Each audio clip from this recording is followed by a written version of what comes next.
कर दे।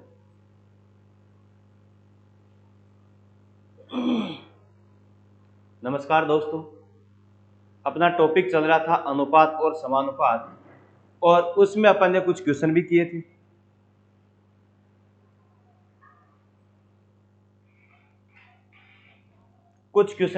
अपन ने। हाँ, अब अपन करते हैं अगले क्वेश्चन, नेक्स्ट क्वेश्चन पर आते हैं। और नेक्स्ट क्वेश्चन है नंबर 1।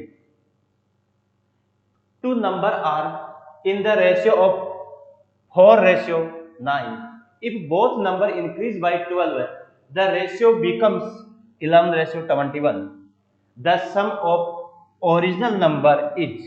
दो संख्याएं 4:9 के अनुपात में है। यदि दोनों संख्याओं में 12 की वृद्धि कर दे, दोनों संख्याओं में 12 की वृद्धि होती तो अनुपात 11:21 हो जाता।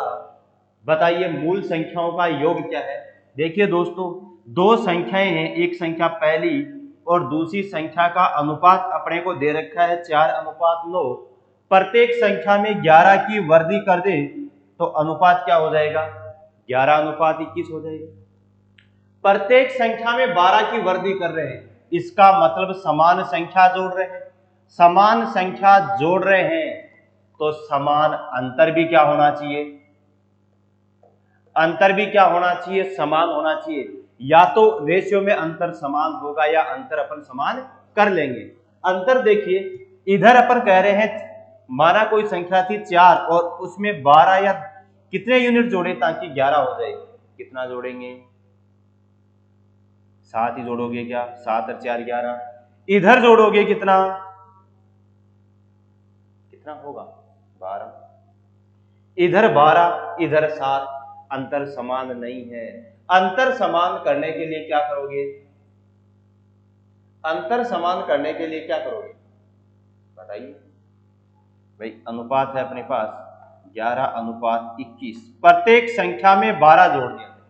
अंतर समान करने के लिए दोस्तों इन दोनों का अंतर कितना है 5, इन दोनों का अंतर कितना है 10। ये दोनों अंतर समान करेंगे। ये दोनों अंतर समान करने के लिए इसको किससे गुणा कर दें, 2 से।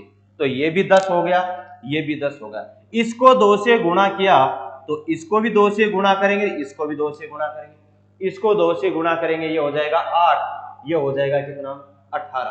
कितना हो जाएगा, तो दोस्तों अनुपात बन गया 8:18। अब प्रत्येक संख्या में कितना जोड़ रहे हैं 12। इधर अंतर देखिए 11 - 8, अंतर कितना आ रहा है 3 का ही आ रहा है क्या। 18 21 - 18, अंतर कितना आ रहा है 3 का। अपन तो ये कह रहे हैं कि कोई संख्या थी अपने पास 8 और उसमें 3 ऐड करने के बाद हो गया कितना 11। और ऐसे ही कोई संख्या थी 18, उसमें 3 यूनिट की वृद्धि होने के बाद कितना हो गया 21। अपन तो कह रहे हैं 3 यूनिट की वृद्धि हुई और क्वेश्चन के अकॉर्डिंग कितने की 12 की। तो 3 यूनिट के बराबर 12, 1 यूनिट के बराबर 4, 1 यूनिट के बराबर 4। तो बताइए मूल संख्याओं का योग कितना है। मूल संख्या एक तो थी 8, एक थी 18, 18 + 8 कितना हो गया 26। इसलिए मूल संख्याओं का योग हो जाएगा 26 × 4 कितना 104। कितना हो जाएगा 26 गुणा, कोई नहीं, कितना हो जाएगा 104। आंसर कितना आ गया 104। कोई डाउट, उम्मीद करता हूं समझ में आया होगा। हाँ, या फिर इसको दूसरे तरीके से भी कर सकते हो, बेसिक तरीके से अक्स मान के करना चाहे तो वैसे भी कर सकते हो। देखो दो संख्याएं हैं,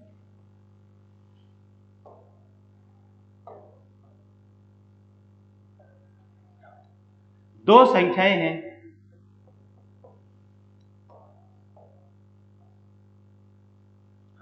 दो संख्याएं हैं 4:9 के अनुपात में है। माना एक संख्या तो है 4 अक्स, एक संख्या तो है कितनी 4 अक्स, और दूसरी संख्या कितनी है, दूसरी संख्या कितनी है 9 अक्स।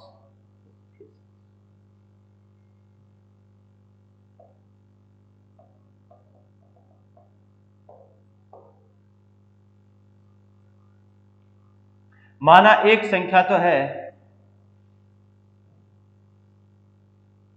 माना एक संख्या तो है 4 अक्ष और दूसरी संख्या कितनी है 9 अक्ष। प्रत्येक संख्या में 12 की वृद्धि करने पर तो 4 अक्ष में भी 12 जोड़ देंगे और 9 अक्ष में भी कितना जोड़ देंगे 12। प्रत्येक संख्या में 12 की वृद्धि करने के बाद अनुपात क्या हो गया 11:21। वज्र गुणा करेंगे, इसको तो इससे गुणा करेंगे और इसको इससे गुणा करेंगे। इसको इससे गुणा करोगे तो 11×4 = 84। इसको इससे गुणा करोगे तो 11×9 = 99। कितना आ जाएगा 11×9 = 99।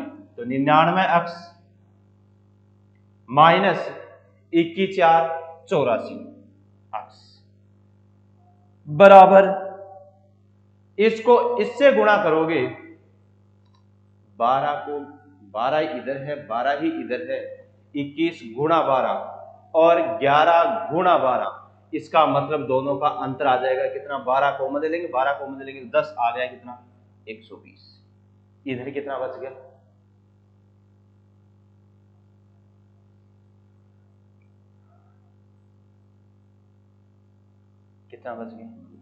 अक्ष बराबर कितना आ गया 8।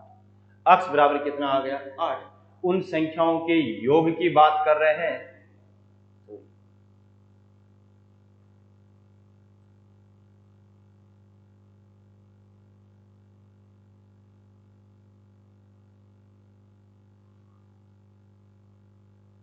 हाँ 15×120 अक्ष बराबर 8। उन संख्याओं के योग की बात कर रहे हैं तो उन संख्याओं का योग कितना होगा, उन संख्याओं का योग होगा 4 अक्ष प्लस 9 अक्ष मतलब कितना 13 अक्ष। तो 13 × 8 कितना हो गया 104। कितना हो गया 104। वो संख्याएं कितनी बन गई 104, इसलिए आंसर कितना हो जाएगा 104। ऐसे भी अपन कर सकते हैं। उम्मीद करता हूं आपके समझ में आया होगा। नेक्स्ट क्वेश्चन देखिए।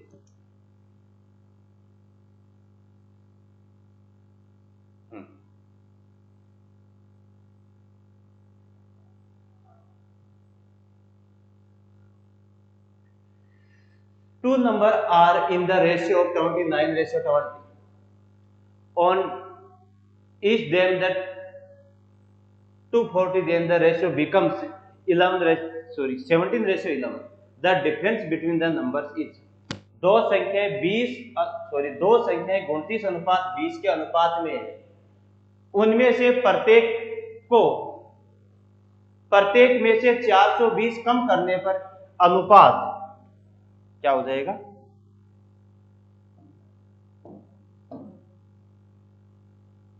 अनुपात 17:11 हो जाता है। उन संख्याओं के बीच का अंतर कितना है। देखिए दो संख्याएं और उन संख्याओं के बीच का अनुपात क्या था दोस्तों, उनका अनुपात था 29:20 था। प्रत्येक संख्या में से 420 कम करने के बाद अनुपात कितना हो गया 17:11 हो गया। पहली बात तो अंतर समान करिए। क्या इधर अंतर कितना आ रहा है, इधर तो हो रहा है 9 कम, इधर कम हो रहा है कितना, अंतर समान नहीं। अंतर समान करने के लिए क्या करोगे, देखिए दोस्तों यहां अंतर कितना आ रहा है, यहां अंतर आ रहा है 9 का, यहां अंतर कितने का आ रहा है, यहां अंतर आ रहा है 6 का। अब 9 और 6 को समान करेंगे, समान करने के लिए 9 और 6 का क्या ले लेंगे, 9 और 6 का एलसीएम लेंगे। एलसीएम कितना आया 18, मतलब अंतर यहां भी 18 बढ़ाएंगे, यहां भी 18 बढ़ाएंगे। 18 बढ़ाने के लिए किससे गुणा करेंगे, 2 से। 18 बढ़ाने के लिए किससे गुणा करेंगे, 3 से। इसको 2 से गुणा करोगे तो इसको भी 2 से गुणा करोगे, और 2 से गुणा करोगे तो कितना आएगा 58। इसको 2 से गुणा करोगे तो कितना आएगा 40।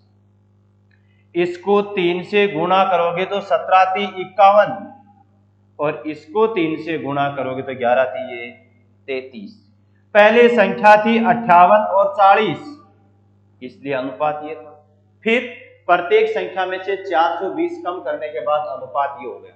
प्रत्येक संख्या में से 420 कम कर रहे हैं, कोई समान संख्या कम कर रहे हैं, समान संख्या कम कर रहे हैं दोस्तों, तो अंतर भी क्या होना चाहिए, अंतर भी क्या होना चाहिए, समान होना चाहिए।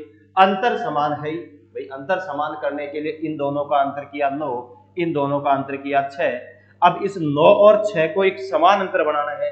समान अंतर बनाने के 9 और 6 का एलसीएम लिया मतलब 18, इसको भी 18 बनाएंगे और इसको भी 18 बनाएंगे, दोनों को क्या कर देंगे 18 बनाएंगे। अब ये भी 18 बनाने के लिए किससे गुणा किया, 3 से। इसको किससे गुणा किया, तो इसको भी 2 से कर दिया, 2 से गुणा किया 58, इसको 4 से गुणा किया 40। हाँ, अब पहले अंतर था 58 कोई संख्या थी और उसमें से 7 कम कर दिया, 7 कम कर दिया तो कितना हो गया 51।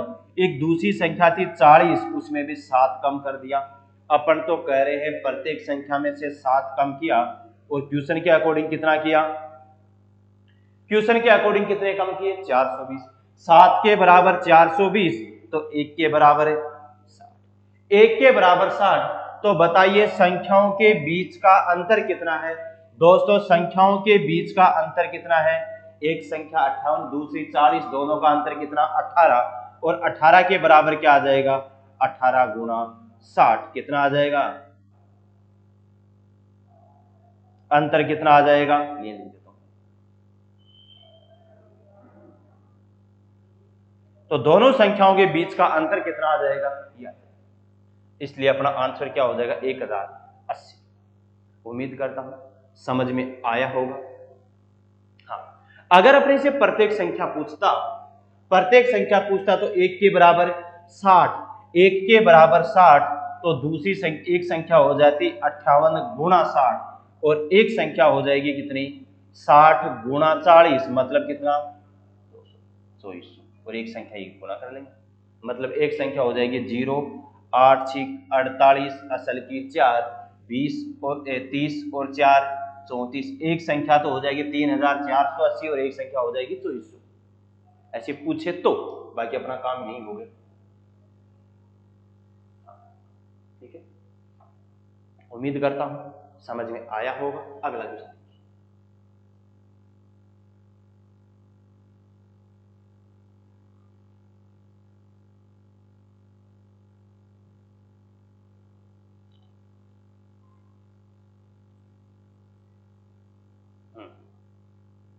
ये रह गया था बीच में,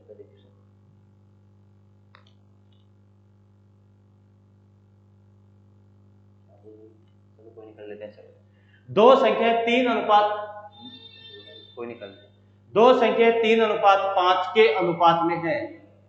यदि प्रत्येक संख्या में से 13 कम कर दिया जाए, प्रत्येक संख्या में से 13 कम कर दिया जाए तो नई संख्या का जो अनुपात है वो हो जाएगा 10 अनुपात 21। दो संख्याएं हैं वो 3 अनुपात 5 के अनुपात में है, प्रत्येक में से 13 कम कर दिया तो अनुपात कितना हो गया 10 अनुपात 21 हो गया। यदि मूल संख्याओं में 15 जोड़ दिया जाए तो उनके बीच का अनुपात क्या होगा, देखिए पहले अपन वो संख्याएं तो निकालें। प्रत्येक संख्या में कितना घटा रहा है, एक समान संख्या घटा रहा है। कहने का मतलब पहली संख्या में से भी 13 कम कर रहा है, दूसरी में से भी क्या कर रहा है 13 कम कर रहा है। अगर प्रत्येक संख्या में से 13 कम कर रहा है तो अंतर भी क्या करेगा समान होना चाहिए। या तो अंतर समान होगा या अपन अंतर समान बना लेंगे। अंतर समान बनाने के लिए क्या करेंगे, घटाइए। यहां अंतर आ रहा है दोस्तों 7 का और यहां आ रहा है, लेकिन ये तो 7 से 3 से 10 हो रहा है, वर्दी हो रही है, 5 से 21 वर्दी हो रही है, जबकि यहां क्या किया जा रहा है घटाया जा रहा है, माइनस किया जा रहा है। इसलिए दोस्तों क्या करेंगे, एक संख्या का अनुपात है 3 अनुपात 5 है, प्रत्येक संख्या में से 13 घटा दिया जाए तो अनुपात क्या होगा 10 अनुपात 21 होगा। बताओ किससे गुणा करें, यहां अंतर कितना आ रहा है 2, यहां अंतर कितना आ रहा है 11, 2 और 11 का क्या लोगे, 2 और 11 का क्या लोगे एलसीएम, एलसीएम कितना आया 22।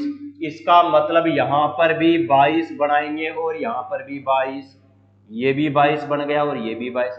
इसको किससे गुणा किया 11 से, 11 से गुणा किया तो ये कितना हो गया 11 3 33। इसको भी 11 से गुणा किया तो ये कितना हो गया, 11 पंजो 55। इसको भी 2 से गुणा करेंगे, ये कितना हो जाएगा 20, और इसमें को 2 से गुणा करेंगे तो ये कितना हो जाएगा 42। अब अपने पास नया अनुपात आ गया एक, कहने का मतलब है तो वही, लेकिन थोड़ा सा 16 करोगे 11 से कट जाएगा, अनुपात तो वही है, लेकिन अपन ने मल्टीप्लाई कर दिया। क्या बनाने के लिए, समान बनाने के लिए। समान इसलिए बनाया क्योंकि प्रत्येक संख्या में से एक समान संख्या कम कर रहे हैं, वो कितना कर रहे हैं 13 कम कर रहे हैं। देखिए पहली संख्या थी 13 और 13 में पहली संख्या थी 33, 33 में से कुछ कम किया कितना 13, तब कितना हो गया 20। दूसरी संख्या थी 55, 55 में से भी 13 कम किया, 13 कम किया तो कितना हो गया 42। तो वो मूल संख्याएं दोस्तों क्या थी, एक संख्या तो थी 33 और दूसरी कितनी थी 55। क्यों, क्योंकि इसमें भी 13 कम हुआ, इसमें भी कम हुआ 13। तो अपन तो कह रहे हैं 13 कम हुआ और क्वेश्चन के अकॉर्डिंग भी 13, मतलब यहीं कर, यहां से कर देते 33 माइनस 13। अपन तो कह रहे हैं 13 कम किया और क्वेश्चन के अकॉर्डिंग भी 13, तो 1 के बराबर 1, 1 के बराबर 1, तो 33 के बराबर 33 और 55 के बराबर 55, वो थी संख्या। तो एक संख्या थी 33 दोस्तों, दूसरी संख्या थी 55। प्रत्येक संख्या में क्या जोड़ा गया, 15 जोड़ा गया। इसमें भी 15 जोड़ देंगे और इसमें भी 15 जोड़ देंगे। इसमें 15 जोड़ेंगे कितना बन गया 48, इसमें 15 जोड़ेंगे तो कितना बन गया 70। दोनों में भाग जा रहा है, क्या जा रहा है, कितना आ जाएगा 2 का भाग दे देंगे तो 24 अनुपात कितना हो जाएगा दोस्तों 35। 24 अनुपात क्या हो जाएगा 35, इसलिए आंसर क्या आ गया। उम्मीद करता हूं समझ में आया होगा।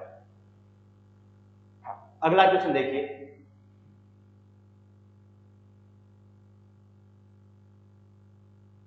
चार नंबर क्वेश्चन, बढ़िया क्वेश्चन है, बहुत ही शानदार क्वेश्चन है, मेंस में आया हुआ क्वेश्चन है।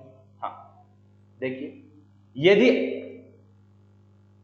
Question number 4, if bye increasing the price of a ticket in the ratio 11, the number of tickets sold in the ratio of 23:21, then what is the increase in RS by revenue if revenue before in price of ticket was ये। यदि 8:11 के अनुपात में ticket के मूल्य में वृद्धि हो जाती तो बेचे गए टिकटों की संख्या 23:21 के अनुपात में गिरावट आ जाती। तो राजस्व में हुई वृद्धि क्या है, अगर टिकट की मूल्य में वृद्धि से पहले, टिकट की मूल्य में वृद्धि से पहले राजस्व कितना मिल रहा था 36,800 रुपए मिल रहे थे, 36,800 रुपए मिलते थे। कैसे करोगे, देखो राजस्व क्या होता है भाई, राजस्व इनकम हो रही थी। पहली बात तो समझो भाई, टिकट बिक रही थी, टिकट पहले बिकती थी 8, अब बिकने लग गई कितनी 11। पहले टिकट बिकती थी 8, अब बिकने लग गई कितनी 11। पहले टिकट के मूल्य में वृद्धि हुई है, किसमें हुई है, मूल्य की वृद्धि। हाँ, यदि 8:11 के अनुपात में टिकट के मूल्य में वृद्धि हुई दोस्तों, पहले एक टिकट थी कितने की 8 रुपए की, अब टिकट कितने की हो गई, पहले एक टिकट थी 8 रुपए की, अब टिकट कितने की हो गई 11 रुपए की हो गई। पहले टिकट बिकती थी 23, अब टिकट बिकने लग गई कितनी 21। बेचे गए टिकटों की संख्या का अनुपात क्या है 23:21। पहले 23 टिकट बेचता था और वृद्धि होने के बाद बेचने कितने लग गया 21। तो राजस्व क्या होता है दोस्तों, राजस्व वही तो होगा, रेवेन्यू वही तो होगा।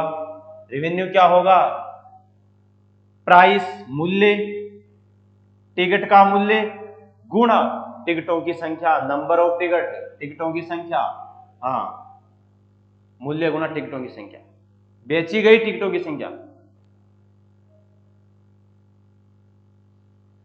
रेवेन्यू क्या होगा, रेवेन्यू होगा price into number of tickets. तो 8 रुपए में एक टिकट बेचता था, 23 टिकट बेची, अब 11 रुपए में 21 टिकट बेच रहा है। दोनों का अनुपात निकाल देंगे, दोनों का अनुपात निकालेंगे तो क्या आएगा, अब आप सीधा सीधा कर सकते पूछा क्या है, राजस्व में वृद्धि रुपए में क्या है, रुपए में वृद्धि क्या है, निकालिए, गुणा करिए, इसको इससे गुणा करेंगे तो कितना आएगा 184, और इसको गुणा करोगे तो 210 प्लस 21 231 कितना हो गया 231। हाँ, पहले राजस्व मिलता था 184 रुपए का, अब मिलने लग गया 231 का।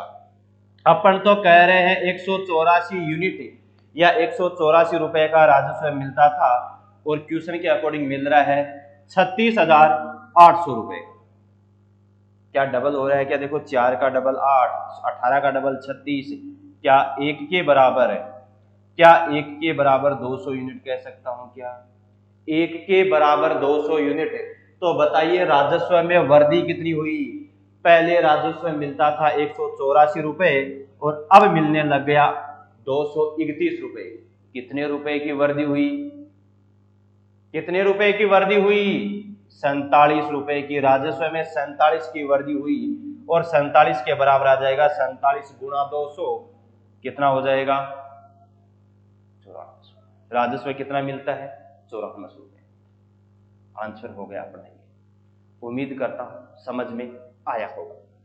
राजस्व क्या होता है दोस्तों, राजस्व इनकम क्या है, भाई कितने रुपए मिले, राजस्व का मतलब यही तो है कि रुपए कितने मिले, और रुपए का मीनिंग ये है जितनी टिकट बिकेगी, जितने रुपए की टिकट होगी वही तो मिलेगा। तो 8 रुपए की एक टिकट थी, पहले टिकट बिकती थी 23, अब टिकट हो गई 11 रुपए की, बिकने लग गई कितनी 21। तो पहले राजस्व मिलता था 184 रुपए, अब मिलने लगा 231 रुपए। कितना रुपया ज्यादा, 47 रुपए ज्यादा मिलने लगे, 47 रुपए ज्यादा मिलने लगे। अपन कह रहे हैं 184 रुपए राजस्व था, क्वेश्चन के अकॉर्डिंग ये 1 के बराबर ये 47 के बराबर ये, इसलिए आंसर आ जाएगा ये। उम्मीद करता हूं समझ में आया होगा। अगला क्वेश्चन देखिए,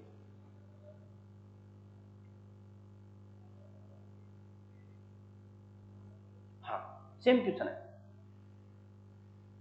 The entry ticket price of a water park are increased in the ratio of 11:12 है। हाँ सेम क्वेश्चन है भैया, सेम क्वेश्चन है। पार्क प्राइस है, टिकट की प्राइस है वो 11:12 के रेशियो में क्या हो गई, इंक्रीज हो गई, बढ़ गई। Then the number of daily visitors of the park hall in the ratio at ratio 7। If the daily revenue before the increase of ticket was ये, find the revenue daily, find the daily revenue after increase in the ticket price. Ticket का मूल्य बढ़ने के बाद daily का राजस्व क्या था। जब एक वाटर पार्क में टिकट की कीमत 11:12 के अनुपात में बढ़ाई गई, तो पार्क में आने वाले दैनिक आगंतुकों की संख्या 8:7 के अनुपात में गिर जाती है। भाई मूल्य बढ़ेगा तो कम होगा। यदि टिकट मूल्य की कमी में यदि टिकट की कमी में वृद्धि करने से पहले टिकट की मूल्य में, टिकट के मूल्य में वृद्धि करने से पहले दैनिक राजस्व ये था, तो बताइए वृद्धि करने के बाद राजस्व क्या था।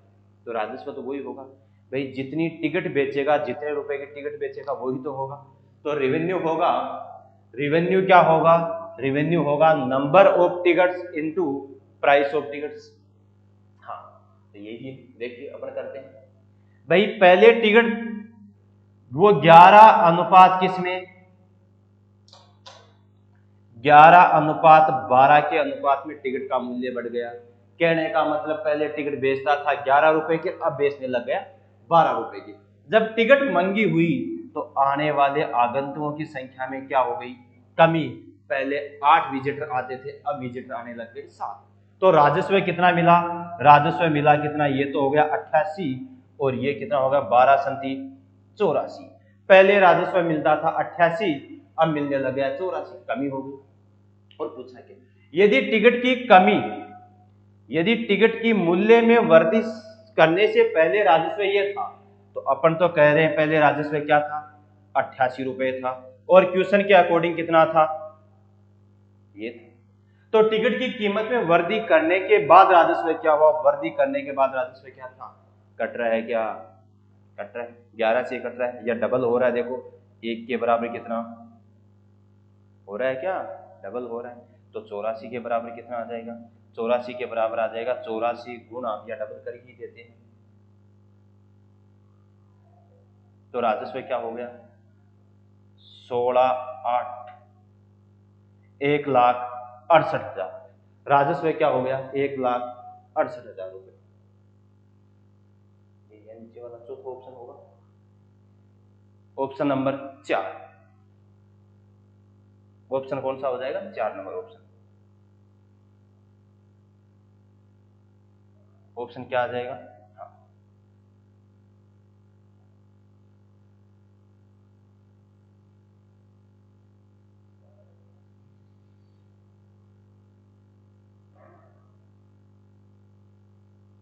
क्या आ जाएगा, या डी 16,000 1,68,000। अगला क्वेश्चन देखिए,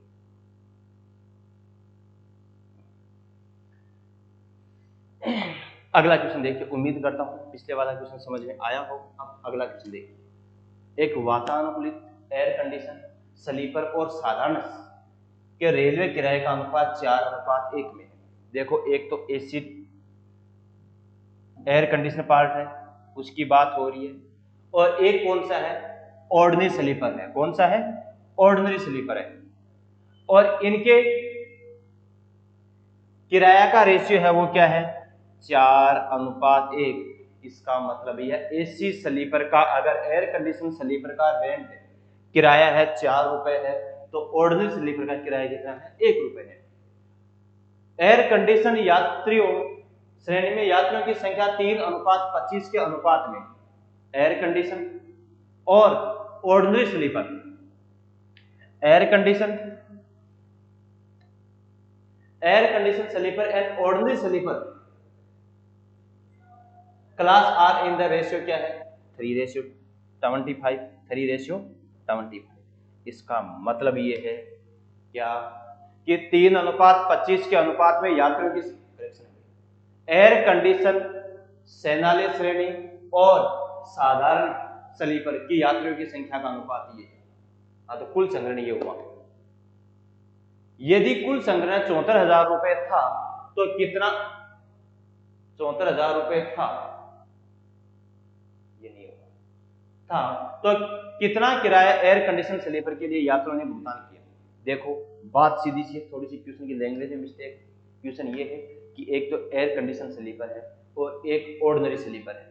एयर कंडीशन और ऑर्डिनरी स्लीपर के किराया का जो रेशियो है वो 4:1 है, तथा एयर कंडीशन और ऑर्डिनरी स्लीपर में नंबर्स ऑफ पैसेंजर्स ट्रेवलिंग कर रहे हैं, उनका रेशियो है, यात्रियों की संख्या का अनुपात है वो क्या है 3:25 है। इसका साफ है, एयर कंडीशन में यात्रा करने वाले पैसेंजर्स को, ट्रेवलिंग करने वाले पैसेंजर को 4 रुपए देने होंगे, और पैसेंजर्स है कितने 3 है। ऑर्डिनरी स्लीपर की टिकट का मूल्य है 1 रुपए, और पैसेंजर कितने हैं 25 है। पैसेंजर कितने हैं 25 है। हाँ, तो इनका रेंट क्या होगा, रेंट जितने यात्री होंगे और जितने रुपए की टिकट होगी वो ही तो होंगे ना, तो ये आ गया 12:25 होगा कि नहीं होगा, यही लिख देता हूं, यहां लिख देता हूं, ये हो गया 12 और ये कितना 25, 12 और 25 कितना हो गया 37। अपन तो कह रहे हैं टोटल राजस्व 37 रुपए है, बट क्वेश्चन के अकॉर्डिंग क्या है 74,000 रुपए। क्वेश्चन कितना है 74,000 रुपए। 1 के बराबर कितना 2,000, 1 के बराबर 2,000, तो एयर कंडीशन स्लीपर यात्रियों की, एयर कंडीशन के स्लीपर यात्रियों का रेंट कितना 12, और 12 के बराबर कितना 24,000, 12 के बराबर कितना 24,000। आंसर कितना आ जाएगा 24,000। आंसर कितना हो जाएगा 24,000। दोबारा देख लो, एक बार वापस देखते हैं। क्या क्वेश्चन ये था कि एक तो एयर कंडीशन स्लीपर और एक ऑर्डिनरी स्लीपर, उनमें टिकट का मूल्य है वो 4:1 में है, और एयर कंडीशन और ऑर्डिनरी स्लीपर में ट्रेवलिंग करने वाले पैसेंजर्स का रेशियो है वो कितना है 3:25 है। तो भाई जितने रुपए टिकट के होंगे और जितने पैसेंजर उसी के अनुपात में तो किराया देंगे। तो 4 रुपए की टिकट है, 3 पैसेंजर है, 4 रुपए की टिकट है, 3 पैसेंजर, इसका मतलब 12 रुपए तो एयर कंडीशन से मिल रहे हैं, और ऑर्डिनरी स्लीपर है उससे मिल रहे हैं 1 रुपए की एक टिकट है, 25 पैसेंजर है 25। तो अपन कह रहे हैं टोटल राजस्व मिल रहा है 37, लेकिन अकॉर्डिंग टू क्वेश्चन कितना मिल रहा है 7400। 37 के बराबर 7400, 1 के बराबर 2000, तो एयर कंडीशन से मिलने वाला राजस्व है 12, 12 के बराबर कितना आ जाएगा 24,000। उम्मीद करता हूं समझ में आया होगा। हाँ, अगला क्वेश्चन देखो।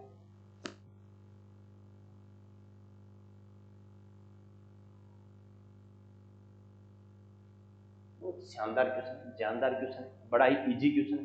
देखिए question number 7, a sum distribute between A, B and C in the ratio of 9:6:11.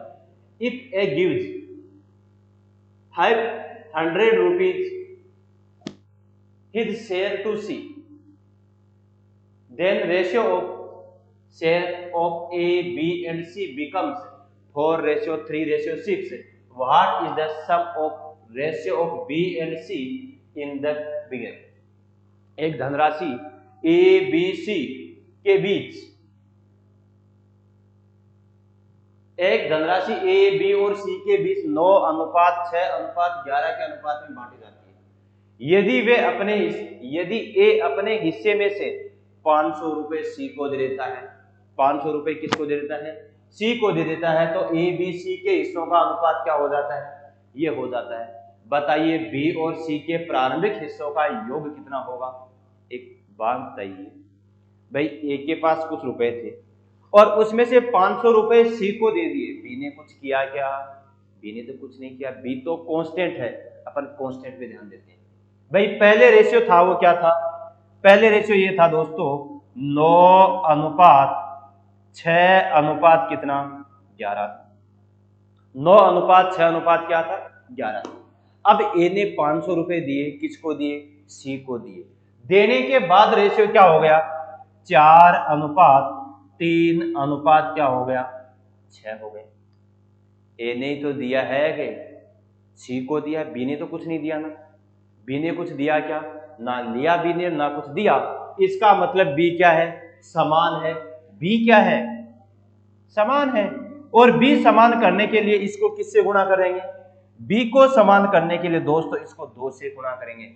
इसको 2 से गुणा करने का मतलब ये है इस पूरे को किससे गुणा करोगे 2 से करोगे, और पूरे रेशियो को 2 से गुणा करोगे तो रेशियो हो जाएगा अपने पास 8:6 कितना 12।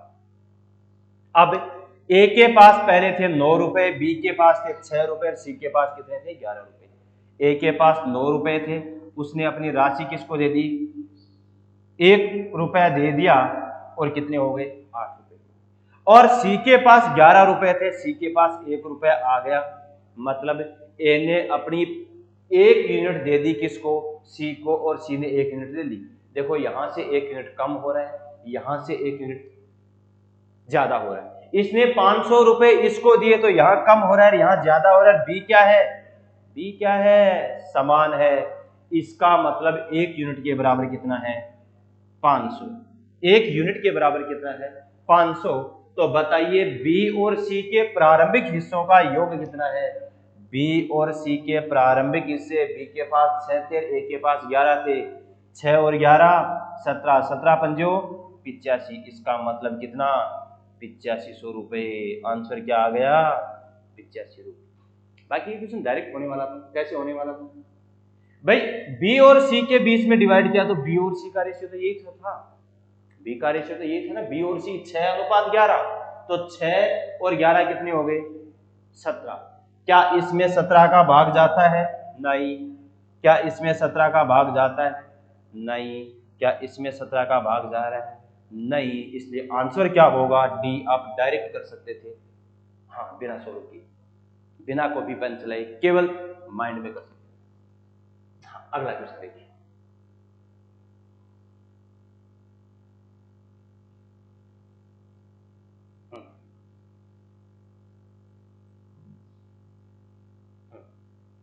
A sum of RS is to be divided amount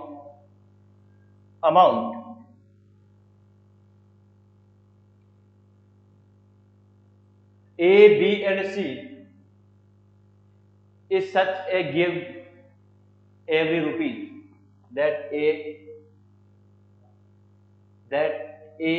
get B get 90 paise, and for every rupees 1 rupees that B get C, for every 1 rupees that get B and C 110 पैसे बिहार से। आज 86,700 रुपए की धनराशि को ए, बी और सी में के बीच इस तरह से विभाजित किया जाता है कि ए को मिलने वाले प्रत्येक 1 रुपए के लिए बी को 90 पैसे मिलते हैं, और बी को मिलने वाले 1 रुपए के लिए सी को 110 पैसे मिलते हैं। तो बताइए सी का हिस्सा कितना है। देखिए दोस्तों, जब ए को 1 रुपया मिलता है, 1 रुपए का मतलब कितने पैसे, 100 पैसे मिलते हैं, तब बी को कितने मिलते हैं, 90 पैसे। अनुपात निकालेंगे तो 0 से 0 किस अनुपात में मिल रहे हैं, 10:9 में ही मिल रहे हैं, क्या मिल रहे हैं, स्वाभाविक है। और बी को मिलने वाले 1 रुपए पर सी को कितने मिल रहे हैं, 110 रुपए। बी को जब 1 रुपए का मतलब 100 पैसे मिल रहे हैं, तब सी को कितने मिल रहे हैं, 110 पैसे। रेशियो निकालेंगे तो क्या आएगा, 10:11 ही आएगा। अपन निकालेंगे कॉमन अनुपात। एक रेशियो है अपने पास ए रेशियो बी, एक रेशियो है अपने पास बी रेशियो सी, तो अपन कॉमन अनुपात निकालेंगे A ratio B ratio C निकालेंगे। तो ए रेशियो बी है, बी रेशियो सी को लिख देंगे इसके नीचे, और आ जाएगा कितना, 10:11। कोई डाउट, कॉमन अनुपात निकालेंगे।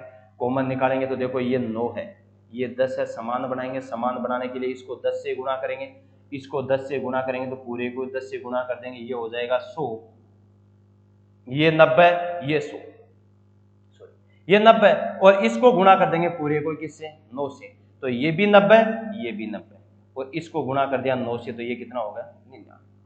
तो उन तीनों के पास बढ़ने वाली राशि का अनुपात हो गया, ये क्या हो गया, 100:90:99। बताइए सी का हिस्सा चाहिए, किसका चाहिए, सी का नहीं, सॉरी बी का हिस्सा चाहिए, किसका चाहिए, बी का चाहिए। बी है वो कितना है, 90। 90 का मतलब 9 का भाग कौन से ऑप्शन में जा रहा है, 9 का भाग इसमें तो नहीं जाएगा, तो ये तो नहीं होगा। 9 का भाग इसमें भी नहीं जाएगा, तो ये भी नहीं होगा। 9 का भाग इसमें भी जा रहा है, इसमें भी जा रहा है, इसका मतलब ए और बी ऑप्शन में से होगा। तो 2 ऑप्शन तो कट गए अपने पास। अब टोटल दे रखा है, तो ये कितना हो गया भाई, कितना हो गया, 189, 9, 18, 189, ये सॉरी 289, कितना हो गया, 289। अपन तो कह रहे हैं टोटल राशि है वो कितनी है, 289 रुपए है, और क्वेश्चन के अकॉर्डिंग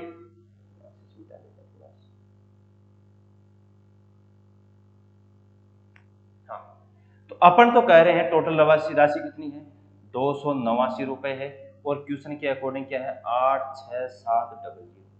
क्या कटने वाला है क्या, इस 9 के चक्कर में देखिए, 9 को 3 से गुणा कर देकर 9 3 27 हो रहा है कि नहीं हो रहा, और 28 3 84 और 2 86, मतलब कट रहा है 1 के बराबर कितना, 300।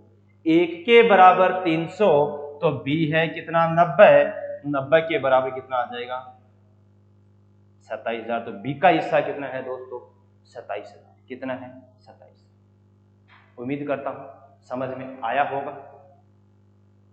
अगला क्वेश्चन देखिए,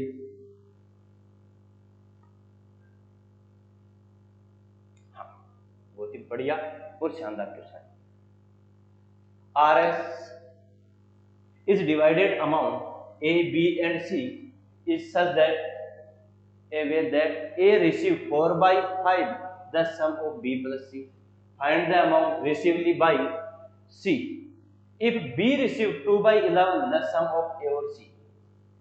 70,200 रुपए को ए, बी और सी के बीच इस तरह से बांटा गया कि ए को बी और सी का 4/5 भाग, ए को क्या दिया गया है दोस्तों, ए को बी प्लस सी का 4/5 भाग। 4/5 भाग का मतलब ये है, अगर ए को 4 रुपए मिल रहे हैं तो बी और सी को कितने मिलेंगे, 5 रुपए मिलेंगे। क्या मैं ऐसे कह सकता हूं, ए अनुपात B प्लस C, इसका मतलब ये आ गया 4 अनुपात कितना 5। आएगा कि नहीं आएगा? स्वाभाविक है आएगा। ऐसे ही अपन इसको लिख सकते हैं, यदि B को A और C की राशि का 2/5, B को क्या मिल रहा है? B को मिल रहा है A प्लस C की राशि का 2/11। इसका मतलब A और C को 11 रुपए मिल रहे हैं, तो B को कितने मिल रहे हैं? 2 रुपए मिल रहे हैं। एक रेशियो में यहां लिख देता हूं B ratio A plus C लिख सकता हूं क्या? लिख सकते हैं। तो ये आ गया 2 और ये कितना आ गया 11। इनका योग दोस्तों कितना हो रहा है? 13। इनका दोस्त कितना हो रहा है? 9। देखो यहाँ A plus B plus C हो रहा है 9, यहाँ हो रहा है B plus A plus C, मतलब तीनों का योग हो रहा है 13। तो ऐसा तो संभव नहीं है भाई, योग तो समान होना चाहिए। समान करने के लिए अगर मैं इसको किससे गुणा कर दूं? 13 को, और इसको किससे गुणा कर दूं? 9 से। 9 से गुणा कर दूंगा तो दोस्तों अपने पास अनुपात आ जाएगा। इसको अपन ने गुणा किया किससे? 13 से। इसको अपन ने 13 से गुणा किया, मैं यहां लिख देता हूं, यहां पर लिख देता हूं A रेशियो, डायरेक्ट लिख रहे हैं अपन, A ratio B ratio C लिख रहा हूं। इसको 13 से गुणा किया तो इसको भी तो 13 से करोगे और इसको भी 13 से करोगे कि नहीं करोगे? तो 13 चौक 52, A का मान कितना हो गया? 52। फिर बात करते हैं अपन B की, B के हिस्से की। B का हिस्सा हुआ है कितना? इसको 9 से गुणा किया तो इसको भी 9 से करोगे तो कितना आ जाएगा? 9 दूनी 18। फिर बात करते हैं अपन किसकी? A और C के हिस्से की। इसको किससे गुणा करोगे? 9 से कितना हो जाएगा? 99, और इसको गुणा करोगे 13 पंजो 65। ये कितना हो रहा है भाई? अपने पास B और C कितना है? 65। 65 में से 18 अगर कम कर देंगे तो अपने पास कौन आ जाएगा? C आ जाएगा। और C आने का मतलब C कितना आ जाएगा? 47। C कितना आ जाएगा? 47। अब अपने पास रेशियो आ गए, तो बांट सकते हैं। बांटने के लिए बताइए A, B और C का योग कितना हो रहा है? A और B और C का योग होगा कितना? 117 ही होगा क्या? जोड़िए, देखो 13 गुणा 9 117 ही होना है। होगा क्या? होगा क्या? C का हिस्सा चाहिए, होगा। 117 के बराबर क्या लिखोगे? 70 20, सॉरी 70 2। कट रहा है क्या? देखिए कहीं ना कहीं कटने वाला नजर आ रहा है क्या? मेरे को नजर आ रहा है 6 से कटेगा। 7 को किससे गुणा करें ताकि यूनिट डिजिट 2 आए? 6 संतु 42, 6 से गुणा करेंगे, बच गया कितना? 4 11 6 66 और 4 70। इसका मतलब 1 के बराबर कितना? 600। 1 के बराबर 600, तो अपने को C का हिस्सा चाहिए, और C का हिस्सा कितना आ जाएगा? गुणा 600, मतलब 0 0 6 संतु 42। बस कितना सा काम हो गया। पूरा गुणा करने की जरूरत नहीं है। यूनिट डिजिट 2 0 यही आ रहा है, बताओ और किसी में 2 आ रहा है क्या? नहीं आ रहा है, इसलिए क्या हो जाएगा? फिर भी पूरा गुणा कर दो। 6 संतु 42, बच गया 4 24 और 4 28। C का पार्ट कितना आ गया? उम्मीद करता हूं समझ में आया होगा। अगला क्वेश्चन देखिए,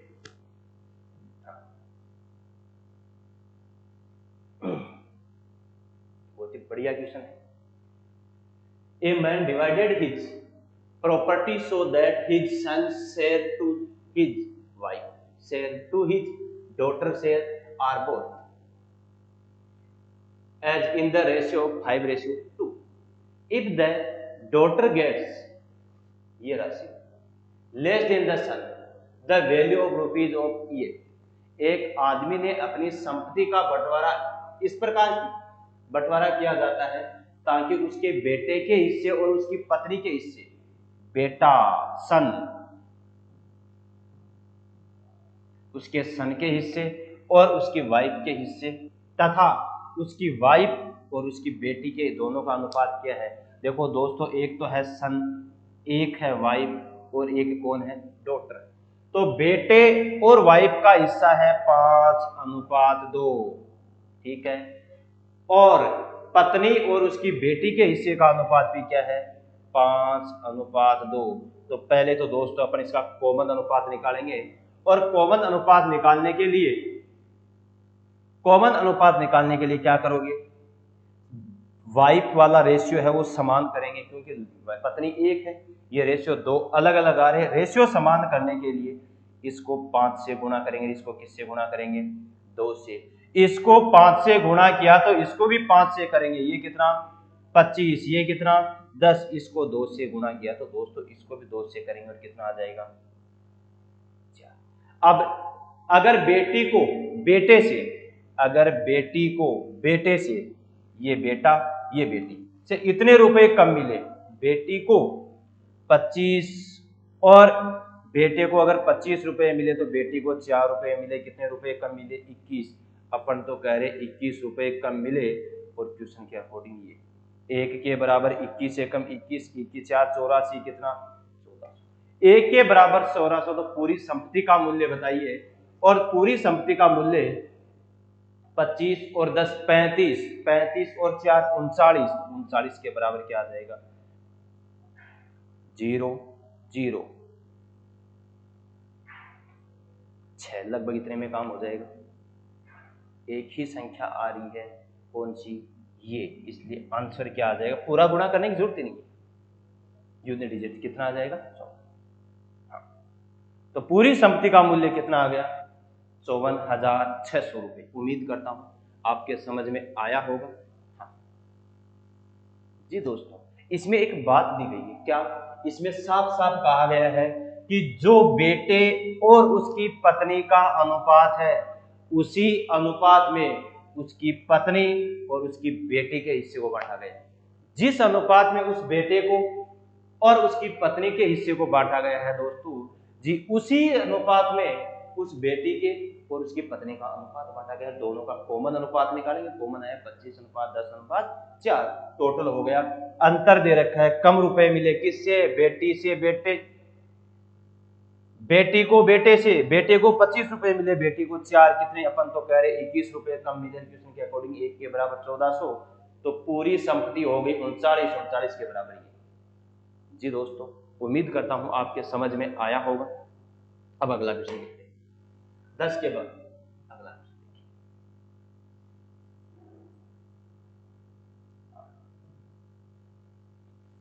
555 रुपए ABC के बीच 1/4 अनुपात